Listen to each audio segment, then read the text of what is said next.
没素质的人，我请你还是不要住酒店了。我一直觉得一个人的行为习惯往往能暴露出他的素质。像很多人住酒店、住民宿，在退房之后，房间就像个垃圾场，吃完的外卖袋子扔在地上，卫生间的毛巾乱丢，床铺被套弄得一团乱，又或者是散落在地板上。我猜你心里一定会想，反正我都花钱住酒店了，保洁阿姨都会来收拾的，这又关我什么事啊？正因为你拥有这样的心态，你觉得这只是简单的退个房，拖着行李直接走人，但通过这么小的一件事情，它反映的是一个人的生活态度，甚至是思维方式。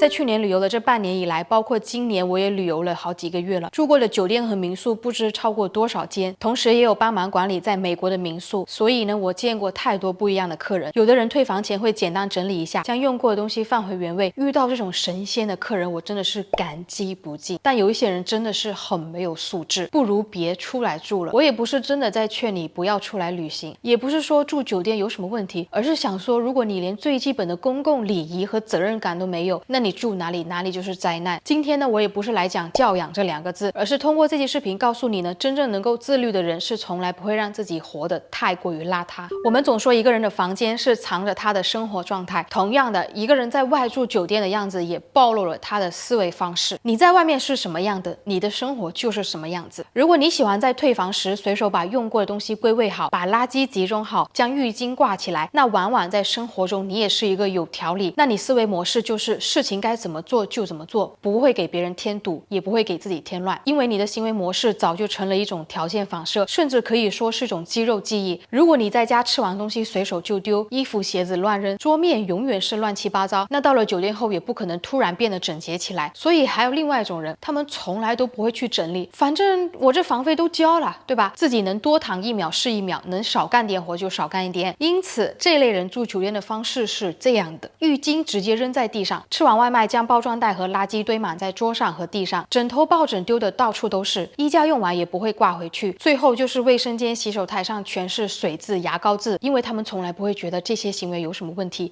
也不会意识到这种住酒店的方式往往是一个人生活习惯的真实写照。要是你常常看到一些人家里永远是乱七八糟，衣服扔一地，出门的时候找不到钥匙、钱包，做事也喜欢拖延，计划永远赶不上变化，时间管理也极其混乱，总是喜欢埋怨自己的生活不够高效，但也从来不承认这一切的混乱正是他们自己行为习惯所造成。一个人是怎么对待自己所处的环境，就会怎么对待自己的人生。那些愿意在退房前简单收拾一下的人，往往在生活里是有规划、有责任感的人，因为他们的时间管理能力超级强，生活效率也高。假设你去朋友家里拜访做客，踏入家门的那一步，看到客厅整洁无比，物品呢也是收拾得井井有条，再相比一下，看到玄关处堆满了鞋子，让你脚沾不到地。所以我请问，在这么一个鲜明的对比下，你会认为前者的生活更有秩序、更有条理，还是后者呢？这些所有的生活习惯会无形中影响你的思维模式。在处理事情上没有一个正确的时间观念，你认为只是小事，可真正会过生活的人就会从这些小细节里面建立自己的思维方式和生活秩序。我知道，住酒店呢就是花钱买服务，自己有权利随便怎么住，随便怎么弄，最后都由保洁来收拾。但我想请问你有没有想过，你的这些行为就是在暴露你的责任感。一个有责任感的人从来不会把反正有人会收拾当做自己不去整理的借口。当你住完酒店后要退房，随手整理和摆放整齐，这不仅是对服务人员的尊重，也是在无形中培养你的责任感和自律能力。试想一下，在工作中，一个总是能保持办公桌整洁、文件分类清晰，和一个桌子上永远乱七八糟，找个资料都要翻半天的人，请问谁的工作效率更高？谁又会更受同事和领导的信任？责任感和习惯呢，从来不是分开存在的，细节决定了你的生活状态和人际关系。你能管理好自己的生活，那也能管理好你的工作、你的社交圈、你的人生。假如人人都像你这样不爱收拾，那服务人员的工作量还得了啊？保洁阿姨也不是你的私人保姆，他们一天还要打扫几十间房，你以为这是他们理应帮你收拾的烂摊子？可换个角度来想，如果你在公司里都把工作推给别人做，反正有人会帮忙收尾，那这个团队还能正常运作吗？尊重别人的劳动才是基本的责任感。再说了，那些把酒店房间弄得一团烦躁的人，回家是不是也指望爸妈、对象或者是室友帮忙收拾啊？这种人最让人无语了。懒可以啊，但请不要让别人替你买单，替你做事。你说你花了钱就应该享受服务，不应该自己动手。那我请问了，让你随手把东西放回原位，垃圾丢进垃圾桶，用过的毛巾堆在一起放回原处，这些事情到底是享受的对立面，还是你懒得伸手？仅仅是几秒钟的时间，扔个垃圾你都不愿意吗？真正有钱讲究生活品质的人，不是靠制造混乱来证明自己的消费能力，而是懂得维持生活秩序。一个人有没有生活规划、时间管理的意识，不是看他在职场上多拼命，也不是看他在社交平台上多会包装自己，而是从最简单的日常习惯就能看出来的。生活中的细节就能决定好一切，因为他们早就已经形成了一种习惯，一种对自己生活负责、对时间掌控的习惯。有规划的人不会每天活得那么狼狈，他们不会在早上赶着出门时花10分钟翻找钥匙，不会因为没有提前收拾好行李错过了飞机。这些都是小细节的积累，最终决定了一个人的格局。一个人活得越随意、越混乱，他的时间、金钱和精力都会被各种琐碎的事情拖累。所以退房前随手收拾好房间这件小事，并不是为了酒店，也不是为了别人，而是你对自己生活态度的体现。有人总是把自己的不讲究、不爱收拾合理化，他们最擅长的事情就是做个甩手掌柜，不管什么事都希望别人来帮自己解决。所以问题的本质并不是你有没有钱，或者是你住的酒店高不高级，而是你愿不愿意对自己的行为负责。好了，这个就是以上今天所有内容。如果喜欢的话，不要忘记关注和点赞，是对我频道最大的支持。那我们下周视频再见，